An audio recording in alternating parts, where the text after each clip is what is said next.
বিশ্ব পরিবেশ দিবস উপলক্ষে আমাদের বিশেষ আলোচনা। আমাদের সঙ্গে রয়েছেন দুই অতিথি, দুজন গুণী মানুষ। ডক্টর দীপঙ্কর সাহা, অবসরপ্রাপ্ত additional director general, central pollution control board, এবং রয়েছেন Shweta Sukul, consultant scientist, institute of environmental studies and wetland management. আপনাদের দুজনকেই স্বাগত অনুষ্ঠানে। নমস্কার। নমস্কার। প্রথমেই আপনার কাছে জানতে চাইব, এই যে বিশ্ব পরিবেশ দিবস আমরা পালন করি, কেন? বিশ্ব পরিবেশ দিবস বলবো না, দিন বলবো না, ক্ষণ বলবো, সেটা নিয়ে তো বিতর্ক রয়েছে। তবে প্রথম বিশ্ব পরিবেশ দিবস যখন ঘোষিত হয় 1973 সালে স্টকহোম, সুইডেনের রাজধানী স্টকহোমে বলা হয়, যেটাকে আমরা জানি হিউম্যান এনভায়রনমেন্ট নামে পরিচিত যে কনফারেন্স হয়েছিল, যেখানে আমাদের ভারতের প্রধানমন্ত্রী শ্রীমতী ইন্দিরা গান্ধী যেটাকে চেয়ার করেছিলেন, সেইটাতে তখন থেকে মানা হয় যে সমস্ত রকমের দিন উদযাপন করা হয়। কেন নয়, তবে বিশ্ব পরিবেশ দিবস তো 1973 সালে আর্থ ইজ আওয়ার ফিউচার এই নামে পরিবেশের প্রথম যে দিবস উদযাপিত হয়। তারপর থেকে দীর্ঘ 50 বছর পেরিয়ে গেছে, এবারেও 51তম বছর বিশ্ব পরিবেশ দিবসের। সেই উদ্দেশ্যে আমরা বলতে চাই, প্রতিটি মানুষকে আমরা জানাতে চাই, বিশ্বের পরিবারকে জানাতে চাই, বিশ্বের সিটিজেনকে বলতে চাই যে আর্থই আমাদের পাস্ট, প্রেজেন্ট এবং ফিউচার। এদের যে রিসোর্সেস দ্বারা রিসোর্সগুলোকে রক্ষা করা, রিসোর্সগুলোকে বাঁচিয়ে রাখা, সাস্টেনেবিলিটি মেনটেন করা এবং ভবিষ্যতের জন্যে পৃথিবীকে বাঁচিয়ে রাখা, এর জন্যেই মূলত বিশ্বের বা পৃথিবীর যে উপাদানগুলোকে নিয়ে এক এক বছর এক এক রকমের থিম নির্ধারণ করে তার উপরে বিচার বিমর্শ, কার্যশালা, প্রতিভাগী হওয়া, কম্পিটিশন তৈরি করা, লোকজনের মধ্যে অ্যাওয়ারনেস ছড়িয়ে দেওয়া, এই কাজগুলো করার জন্যেই বিশ্ব পরিবেশ দিবস পালিত হয়। এবং সেইটা দিন একদিনের জন্য নয়, পুরো 1 বছরের জন্য আমাদের রোড ম্যাপ তৈরি করা হয় ওই থিমের উপরে। একদম এত সুন্দরভাবে বলছিলেন যে কেন আমরা পরিবেশ দিবস পালন করি, শ্রোতা বন্ধুরাও শুনছিলেন। কিন্তু এবছর 2024 সালে বিশ্ব পরিবেশ দিবসের থিম কি ম্যাডাম? এই বছরের থিম হচ্ছে গিয়ে land restoration, ডেজার্টিফিকেশন and drought resilience. প্রত্যেক বছরের থিম আলাদা আলাদা হয়। থিম শুধু হয় না, থিমের সঙ্গে একটি স্লোগানও হয়। এবং এই বছরের স্লোগান হচ্ছে our land, our future, we are generation restoration. প্রতিটি ওয়ার্ল্ড এনভায়রনমেন্ট ডে, যেটা 5 জুন পালিত হয়, বিভিন্ন কান্ট্রি হোস্ট হয়। এইবারকার হোস্ট হচ্ছে গিয়ে kingdom of Saudi Arabia. Sir, যেটা ম্যাডাম বললেন যে এবারে যে লক্ষ্যটা, যে কিভাবে আমরা 2024-এ বিশ্ব পরিবেশ দিবস পালন করব, ঠিক কি কি লক্ষ্যমাত্রা রয়েছে? লক্ষ্যমাত্রা এবারে বলে যে ল্যান্ড রেস্টোরেশন। এখন ল্যান্ড হচ্ছে এমন একটা জিনিস যেটাই আমাদের সাবস্ট্রেটাম, যার উপর আমরা দাঁড়িয়ে আছি। ল্যান্ড হচ্ছে এমন একটা জিনিস যেটাই একমাত্র প্রোডাক্টিভ জিনিস, যেখানে একমাত্র আমাদের খাবার দাবার কিন্তু ল্যান্ডেই তৈরি হয়। আকাশে আমাদের কোনো খাবার দাবার তৈরি হয় না, বা আকাশ থেকে কোনো কিছু এসে পড়ে না, বা কোনো স্পেস থেকে কোনো কিছু এসে পড়ে না। ল্যান্ড মানেই হচ্ছে সয়েল, ল্যান্ড মানেই হচ্ছে ভেজিটেশন, ল্যান্ড মানেই হচ্ছে ওয়েটল্যান্ডও, ল্যান্ড মানে হচ্ছে সুন্দরবন, ল্যান্ড মানে হচ্ছে ওশান, ল্যান্ড মানে কোস্টাল এরিয়া, ল্যান্ড মানে হচ্ছে আমাদের পন্ড, ল্যান্ড মানে হচ্ছে ড্রাই ল্যান্ড, আমাদের ক্রপ ল্যান্ড, ফরেস্ট ল্যান্ড। সমস্ত ল্যান্ডটাকেই আমাদের রেস্টোরেশনের দায়িত্ব নিতে হবে ফর আওয়ার পারপাস, আমাদের নিজেদের জন্য, আমাদের বেঁচে থাকার জন্য নয়, আমাদের নতুন জেনারেশনের জন্য বাঁচিয়ে রাখতে হবে। যার জন্য বলছে যে আমাদের ম্যাডাম একটা কথা বললেন যে ডেজার্টিফিকেশন এবং ড্রট রেজিলিয়েন্ট, মানে ডেজার্টিফিকেশন এবং ড্রট থেকে আমাদের অনুকূল, আমাদের সহায়তা যে করতে পারে যে ল্যান্ড, সেরকম ল্যান্ড আমাদের তৈরি করতে হবে। তাতে আমাদের ল্যান্ড এরিয়া বাড়বে, মানেই আমাদের প্রোডাক্টিভ এরিয়া বাড়বে, মানেই আমাদের বায়োডাইভার্সিটি বাড়বে, মানেই আমাদের গ্রোথ বেশি হবে, মানে আমাদের ইকোসিস্টেমের ভারসাম্য বেশি হবে, ক্যারিং ক্যাপাসিটি বেশি হবে। সেটাই উনি বলতে চেয়েছেন। ম্যাডাম আরেকটি কথা বলেছেন যে our land is our future, মানে আমাদের এই ল্যান্ডের মধ্যেই, ল্যান্ড যদি বেঁচে থাকে তবেই আমাদের ফিউচার থাকবে। কারণ আমাদের দাঁড়াতে হবে তো কোথাও, কাজ তো আমাদের করতে হবে এবং পরিবেশকেও কাজ করতে দিতে হবে, সেইটাই আমাদের ফিউচার। এবারে একেবারে আপনি ওই ল্যান্ড রিজার্ভেশনের কথা বলছিলেন, প্রিজার্ভ করার কথা বলছিলেন, জলাভূমি সংরক্ষণ করা কি আদৌ সম্ভব? দেখুন, ম্যানমেড যে কোনো জিনিসকে ম্যানেজ করা সম্ভব। আমরা তো নেচার মেড জিনিসকে ডিস্ট্রয় করে দিচ্ছি, ডিস্ট্রাকশন করে দিচ্ছি।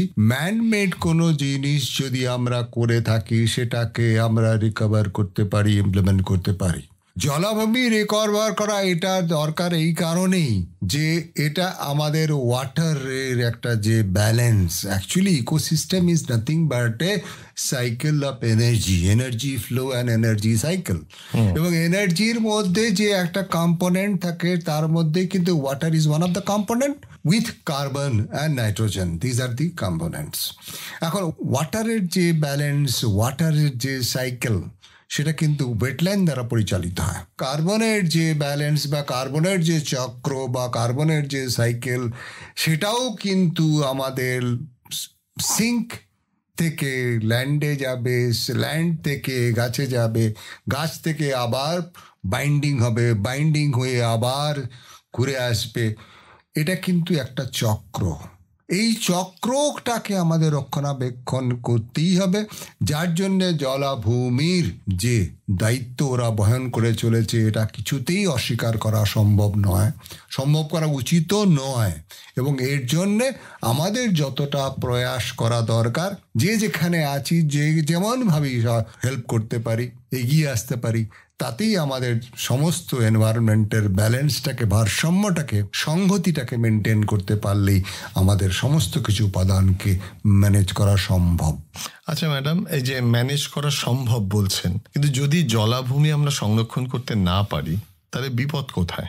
জলাভূমি যদি আমরা সংরক্ষণ না করতে পারি তাহলে কিন্তু যেরকম এক্ষুনি বললেন আমাদের স্যার, যে আমাদের প্রোডাক্টিভিটি কমে যাবে। জল যেটা কিনা আস্তে আস্তে এমনি স্কার্স হয়ে যাচ্ছে, ন্যাচারাল রিসোর্সের সব থেকে বেশি স্কার্সিটি কিন্তু জলের হবে। সেই জলাভূমি যদি আমরা সংরক্ষণ না করতে পারি, আমাদের ব্যালেন্সটাই, ইকোসিস্টেমের ব্যালেন্সটাই নষ্ট হয়ে যাবে। এই যে বৃষ্টি হয় তার জন্য যে ইভাপোরেশন দরকার হয়, জলাভূমি না থাকলে কিন্তু সেটাও অনেক কমে যাবে। আরেকটা কথা হচ্ছে গিয়ে, জলাভূমি যদি না থাকে, প্রচুর বৃষ্টি হলে সেগুলোকে ধারণ করবে কে? আমরা যদি পুকুর, জলাভূমি এগুলোকে সব বুঝিয়ে দিই আর নিয়ে একটা আমরা ওখানে কংক্রিটের জঙ্গল তৈরি করে দিই, তাহলে তো আমাদের ভারসাম্য তো এটা ক্ষতি হবেই হবে। একেবারে অন্য একটি প্রশ্ন, মানে এই বিশ্ব পরিবেশ দিবস উপলক্ষে মাথায় রেখে আমরা একেবারে প্রান্তিক অঞ্চলে যখন কৃষকদের সঙ্গে কথা বলি, জানতে পারি যে কৃষিতে যে পরিমাণ কীটনাশক ব্যবহার করা হচ্ছে, সেই কীটনাশকের ব্যবহারের পরিমাণটা কি কোনোভাবে কমানো যায়? আর কতটা ক্ষতি করছে এই কীটনাশক? ঘটনা হচ্ছে যে কীটও কিন্তু আমাদের একটা বায়োডাইভার্সিটির অঙ্গ, এটাকে আলাদা করে চলবে না। আগেও ছিল, এখনও আছে। এখন হয়তো প্রকোপ বেড়েছে, কেন? উষ্ণায়নের জন্য যখন আমাদের টেম্পারেচার বাড়ছে, ভেক্টর স্পিসিসের আধিক্য বাড়ছে। এই যে ব্যালেন্সটা নেই, ব্যালেন্স না থাকার জন্য কীটদের, যে সমস্ত বড় প্রাণীরা আগে ইকোসিস্টেমের পার্ট হয়ে খেয়ে দিয়ে নিত, তাদের ফুড হিসেবে কাজ করতো, এখন সমস্ত সেই রকম ধরনের বার্ড ইত্যাদি নেই।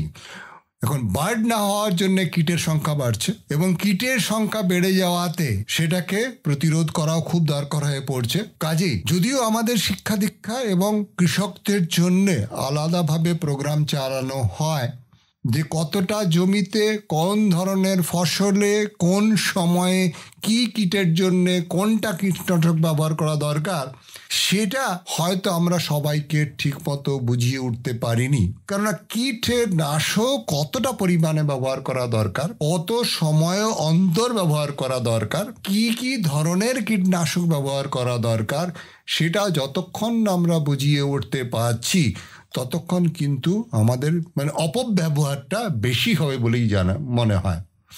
অপব্যবহারে যে শুধু কৃষকদের ক্ষতি হচ্ছে তা নয়, যে ফসল যারা খাচ্ছে তাদের বেশি ক্ষতি। কারণ পেস্টিসাইডগুলোর প্রবলেমটা হচ্ছে এদের লাইফটা অনেক বড়, 500 বছর ধরে এটা পড়ে থাকবে পৃথিবীর বুকে, মাটির বুকে, জলের স্তরে। এই যে করার জন্যে যে কম্পাউন্ডসগুলো তৈরি হবে, এগুলোর কিন্তু একটা পয়জনার এফেক্ট তো আছেই। এগুলো কিডনির উপরেও এফেক্ট আছে, লিভারের উপরেও এফেক্ট আছে, স্কিনের উপরেও এফেক্ট রয়েছে। কিছু শর্ট টার্ম এফেক্ট রয়েছে, কিছু লং টার্ম এফেক্ট রয়েছে। এবং ক্লোরিনেটেড যেটা বলা হচ্ছে আর সম্পূর্ণরূপে ব্যান করা যে কীটনাশক, সেগুলো কিন্তু আমাদের প্রোডাকশনই বন্ধ করে দেওয়া উচিত। কেননা প্রোডাক্ট হলেই লোকে কিনতে পারবে। যেমন প্লাস্টিক নিয়ে আমরা কথা বলছি, অথচ প্লাস্টিক প্রোডাক্ট বাজারে আসছে সেটার প্রতি আমরা নজর রাখছি না।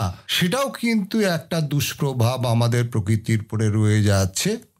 আমার মনে হয় কিছুদিন আগে ওয়ার্ল্ড এনভায়রনমেন্টের একটা থিমও ছিল বিট প্লাস্টিক পলিউশন, কারণ এটাও একটা পরিবেশ বান্ধব প্রয়োজনীয় জিনিস নয়।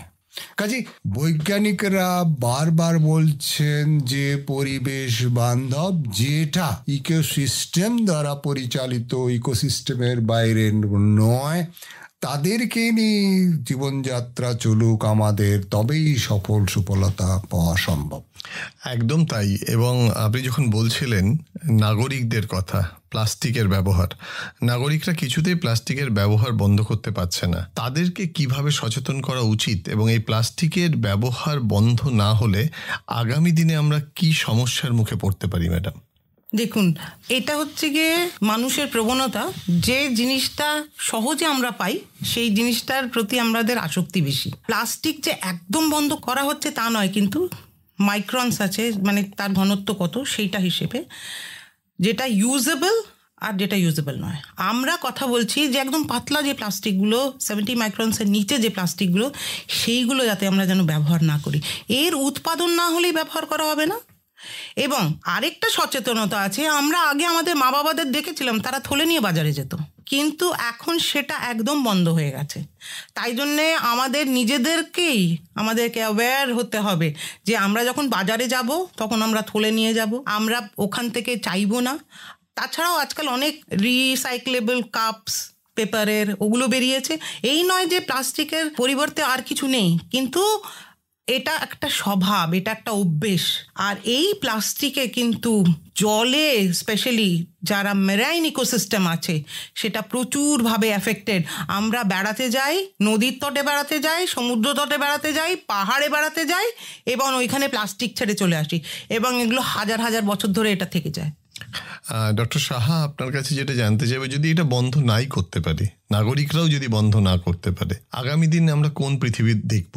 দেখুন, প্লাস্টিক ব্যবহার এমন একটা যেটা সহজলভ্য জিনিসটাকে যদি আমরা রেশনাল এবং লজিক্যাল ইউজের মধ্যে নিয়ে আসি, যতটুকু দরকার ততটুকু আমি ব্যবহার করব নিশ্চয়ই। সবচেয়ে বড় সমস্যা হলো ডিসপোজাল, যেখানে যত্রতত্র ফেলে দেওয়া এবং যেখানে সেখানে ডিসপোজাল করা, এবং সেগ্রিগেটেড করে না রাখার জন্য রিসাইক্লিং আমরা করতে পারছি না। বৈজ্ঞানিকরা কিন্তু চেষ্টা করে যাচ্ছে কোথায় কোথায় ইউজ করা যেতে পারে। এই প্রশ্নটাও আমি জানতে চাইবো যে প্লাস্টিকের রিসাইক্লিং কি আদৌ সম্ভব, বা কিভাবে সেই রিসাইক্লিং করা যায়?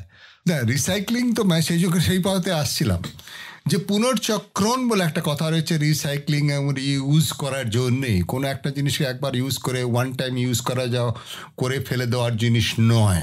আমি কি আমার শার্টকে একবার ইউজ করে ফেলে দেই না, তাহলে প্লাস্টিক বা ফেলবো কেন?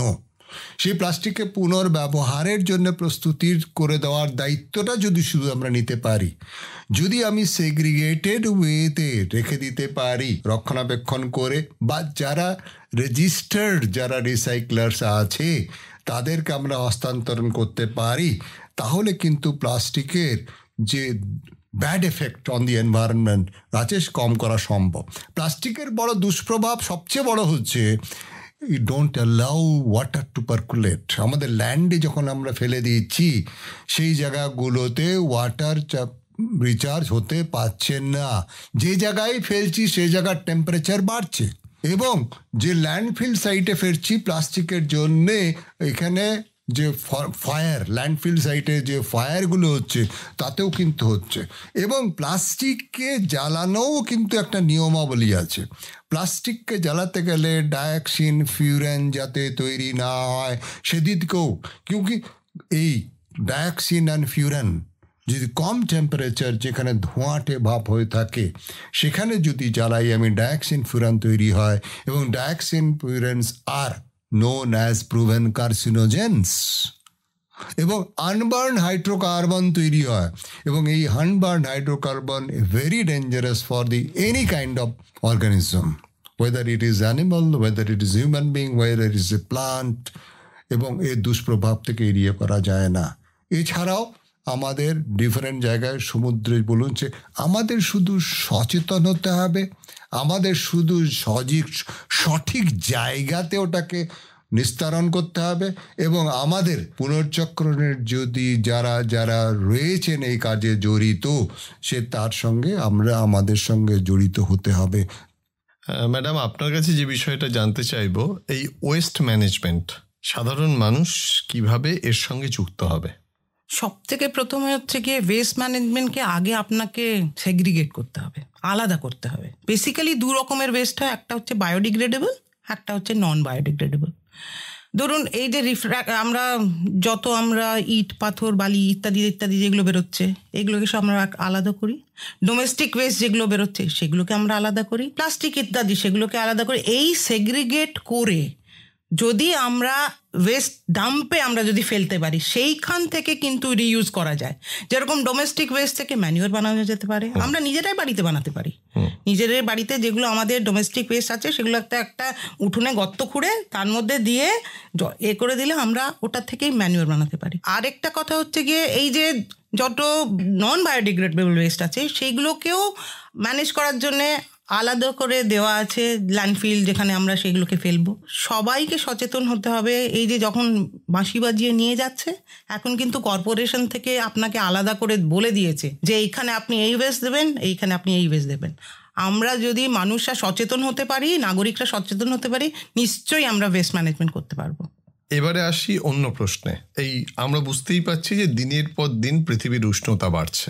এই যে উষ্ণতা বাড়ছে, এটা কি কমানোর কোনো পথ আছে? আর অনেক সময় আমরা শুনি লা নিনার কথা। লা নিনা দিয়ে কি এল নিনা কমানো যাবে? প্রথম প্রশ্নে আসি। উষ্ণতা বাড়ছে, এটা তো সঠিক কথা। গ্লোবাল টেম্পারেচার বাড়ছে এবং তার দুষ্প্রভাব বলছে climate, long term effect, climate change effect আসবে। এবং এই ক্লাইমেট চেঞ্জ হলে দেখুন, আমাদের যে প্রত্যেকটা ইকোসিস্টেম একটা নিয়ম মেনে চলে। একমাত্র মানুষই বোধহয় কোনো নিয়ম মেনে কোনো কিছু চলে না আর কি। ওদের কাজকর্মের মধ্যে একটা টেম্পারেচার, হিউমিডিটি, সূর্যের আলো, প্রেশার ইত্যাদিগুলো নিয়ে কিন্তু একটা ইকোসিস্টেম চলাফেরা করে। কিন্তু আমরা কিন্তু কোনো নিয়মাবলী মানি না। আমাদের যেহেতু গরম লাগছে, আমরা এয়ার কন্ডিশনার চালিয়ে দিলাম। হয়তো আমরা সেই জায়গায় হেঁটেও যেতে পারি, কিন্তু গাড়িতে চলাফেরা করব। আমরা একটা গাড়িতে 5 জন বসতে পারি, আমরা একাই গাড়ি নিয়ে চলে যাব। এই যে মানসিকতা, এসব কিন্তু অন্যান্য জন্তু জানোয়ারের মধ্যে নেই। কাজে আমরা সাফার করছি, বুঝতে পারছি যে আমাদের টেম্পারেচার বাড়ছে। এখন টেম্পারেচার বাড়ার মূল কারণটা যেটা বলা হচ্ছে, বৈজ্ঞানিকরা যেটা বলছেন, কার্বন ডাইঅক্সাইডের কনসেন্ট্রেশন বাড়ছে। যেটা প্রায় 100 বছর আগে 400 ppm কার্বন ডাইঅক্সাইড ছিল, এখন সেটা মোটামুটি 800-র কাছাকাছি পৌঁছে গেছে। এখন কার্বন ডাইঅক্সাইডের কিন্তু একটা বিরাট ভূমিকা রয়েছে। এটা কিন্তু টেম্পারেচারকে ব্যালেন্স করে। যদি কার্বন ডাইঅক্সাইড 0 করে দেওয়া যায়, তোর পুরো ওয়ার্ল্ড ফ্রিজ হয়ে চলে যায়, বরফ হয়ে যায়, প্রত্যেকটা মানে গোটা পৃথিবীটাই বরফ হয়ে যাবে যদি 0 কার্বন ডাইঅক্সাইড করে দেওয়া যায়। 400 থেকে 500টা মনে করা হচ্ছে একটা ideal concentration for carbon dioxide. এবং তার চেয়ে বাড়লে যে কার্বন ডাইঅক্সাইড বেঁচে থাকতে পারে 150 বছর। মানে আজকে যে কার্বন ডাইঅক্সাইড আমি তৈরি করছি, ও 150 বছর পর্যন্ত ইম্প্যাক্ট করতে পারে। 150 বছর পর্যন্ত বেঁচে থাকতে পারে। এবং তার ইম্প্যাক্টটা হচ্ছে যে ইট ক্যারিজ টেম্পারেচার। মানে একটা দেশ থেকে আরেকটা দেশে ও নিয়ে যেতে, কারণ বেঁচে রয়েছে। কার্বন ডাইঅক্সাইড যতক্ষণ না ভেঙে কার্বন এবং অক্সিজেনে পরিবর্তিত হচ্ছে, একটা রাস্তা। 2 নম্বর হচ্ছে গাছ দ্বারা শোষিত হচ্ছে ফটোসিনথেসিসের জন্যে, বা বৃষ্টির দ্বারা কার্বনিক অ্যাসিড হয়ে জলাভূমিতে বা মাটিতে পড়ছে। এই 3টে রাস্তা রয়েছে।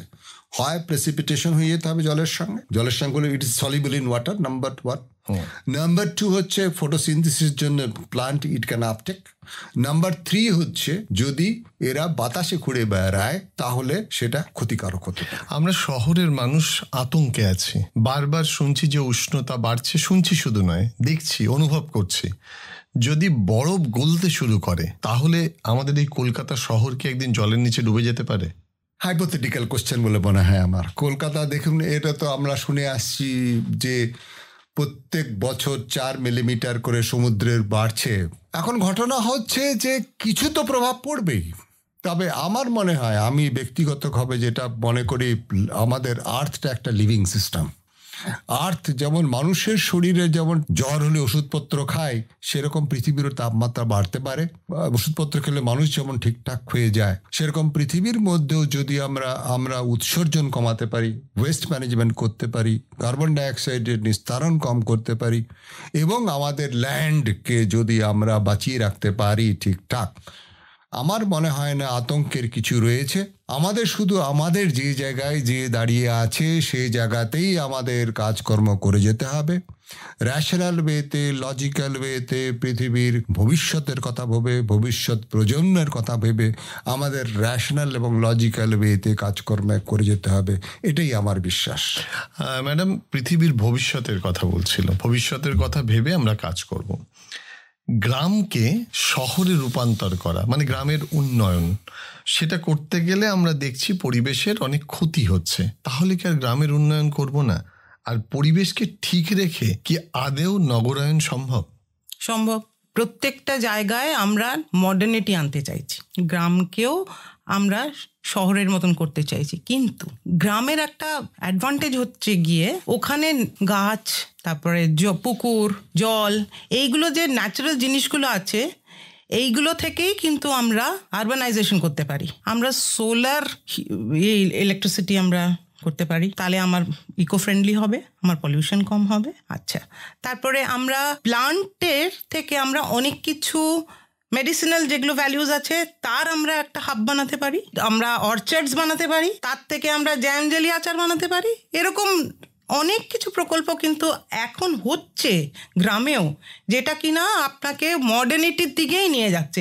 মডার্নিটি মানে এই নয় যে আপনাকে বিরাট বিরাট কারখানা বসাতে হবে, বিরাট বিরাট মিল বসাতে হবে, কিন্তু এছাড়াও আমরা ন্যাচারাল প্রসেসেও আমরা কিন্তু গ্রামকে অনেকটা উন্নত করতে পারি। স্যার, আপনিও কি এই বিশ্বাস করেন? আমার একটু, আমি যেহেতু ছোটবেলায় গ্রামে বড় হয়েছি আর কি, আমার তো মনে হয় আজকাল আমরা স্মার্ট সিটির কথা বলছি, আমাদের প্রত্যেকটা গ্রামই স্মার্ট ভিলেজ ছিল, এবং সেই একই গ্রামে ব্রাহ্মণ, ক্ষত্রিয়, শূদ্র থেকে শুরু করে চাষের মতি থেকে শুরু করে মৎস্যজীবী শুরু করে কৃষিজীবী থেকে শুরু করে কম্পোস্ট প্ল্যান্ট পর্যন্ত ছিল আমাদের গ্রামের মধ্যে, এবং গ্রামের মধ্যে শ্মশান পর্যন্তও ছিল। কাজে এর মতো স্মার্ট ভিলেজ বোধহয় ভারতবর্ষ একটা এক্সাম্পল। এবং প্রত্যেকটা বাড়িতেই গরু বা মোষ বা ছাগল থাকতো, বাড়িরই তরকারির খোসা, ভাতের মাড় খেয়ে এরা বড় হতো, দুধও দিত, খড়ও দিত, সেই খড় দিয়ে আমরা বাড়ি তৈরি করতাম, দেওয়াল তৈরি করতাম, ঘুঁটে তৈরি করতাম, কোনো কিছু ওয়েস্ট হতো না, না ডোমেস্টিক ওয়েস্ট বলে কোনো কিছু হতো। বা ধানের থেকে যে আজকাল যেরকম আমরা ক্রপ বার্নিং এর একটা বিরাট প্রবলেম শুরু হয়ে গেছে চারিদিকে, সেটা কিন্তু আগেও ছিল না। ঘরে দিয়ে ছাউনিও হতো, দেওয়ালও হতো, আবার খাবারও রান্না হতো। কাজেই যে আমাদের যে স্মার্ট ভিলেজ, মডার্নাইজেশন মানেই যে শুধুমাত্র কংক্রিট হলেই সেটা মডার্নাইজেশন, তা কিন্তু নয়। মডার্নাইজেশন মানে হচ্ছে how we are able to manage our self on our own, সেটাই হচ্ছে ম্যানেজমেন্ট। এবং শুধু কানেক্টিভিটিটা আগেকার দিনে একটু প্রবলেম ছিল, এখন সেই কানেক্টিভিটি কিন্তু আলো সুন্দর হয়েছে, ভালো হয়েছে। আমার মনে হয় সেই মডেল এক্সাম্পলগুলো, যেমন গোবর গ্যাসের কথা, এটা কিন্তু আমাদেরই সায়েন্স, আমাদের এটা ডোমেস্টিক সায়েন্স, এটা হোম সায়েন্স, এবং এখন পৃথিবীর বাজারে চলছে।